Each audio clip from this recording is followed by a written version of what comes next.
o drveću bez mere i kosmičkom zanosu. U savremenom doživljaju kosmosa, čovjek često zaboravlja na njegovu metafizičku dimenziju. U prostoru gde nauka meri svetlost zvezda i udaljenosti među galaksijama, pesnička misao otkriva nešto drugo. Nevidljivo granje svemira koje se grana iznad čovekove svesti i, poput tajanstvenog drveta, povezuje stvarnost i snoviđenje. To drveće bezmerno, bez oblika, ali s prisustvom koje se osjeća u svakom čutljivom pogledu u noć, postaje simbol nepoznatog, ali i večnog. Zašto se to granje, pretamnim, grana svemirom?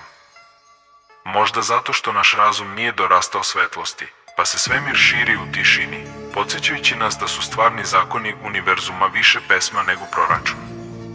Iako se čini da se širi tamo, ono cveta uporno, cveta stidljivo, što ukazuje na nežnu, ali neumoljivu silu stvaranja.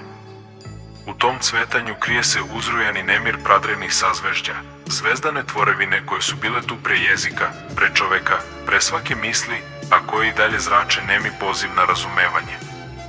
U tom okviru, noć se javlja kao poslednji medij, kao saglasna granica između znanja i predaje. Kada su ljudi pijani beskrajem bezdanim, oni se ne gube, već se predaju, ne ništavilu, nego zanosu, prožeti osjećanjem da je sve što vide tek obmana svetlosti i senke. Čemu je uteha prekrasna, ako je sve prolazno?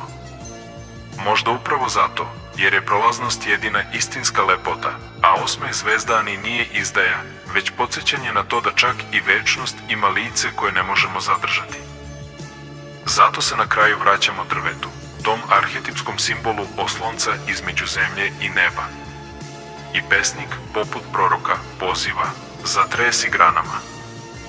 Neka svemir progovori kroz šapat zvezda, neka zaljulja prostor do granice ćutanja. Jer ćutanje koje sledi nakon kosmičkog uvida nije prazno, ono je zgranuto, zapanjeno, ispunjeno nečim što nadilazi svaku definiciju. To je mračni zanos, potreban svima, jer bez tog zanosa svet bi bio bez svetlosti, a čovek bez duše.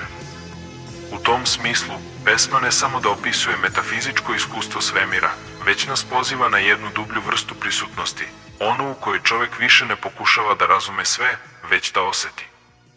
Jer u granama koje ne vidimo, možda se nalazi smisao koji nijedno znanje ne može da uhvati, ali koji poezija može da dozove.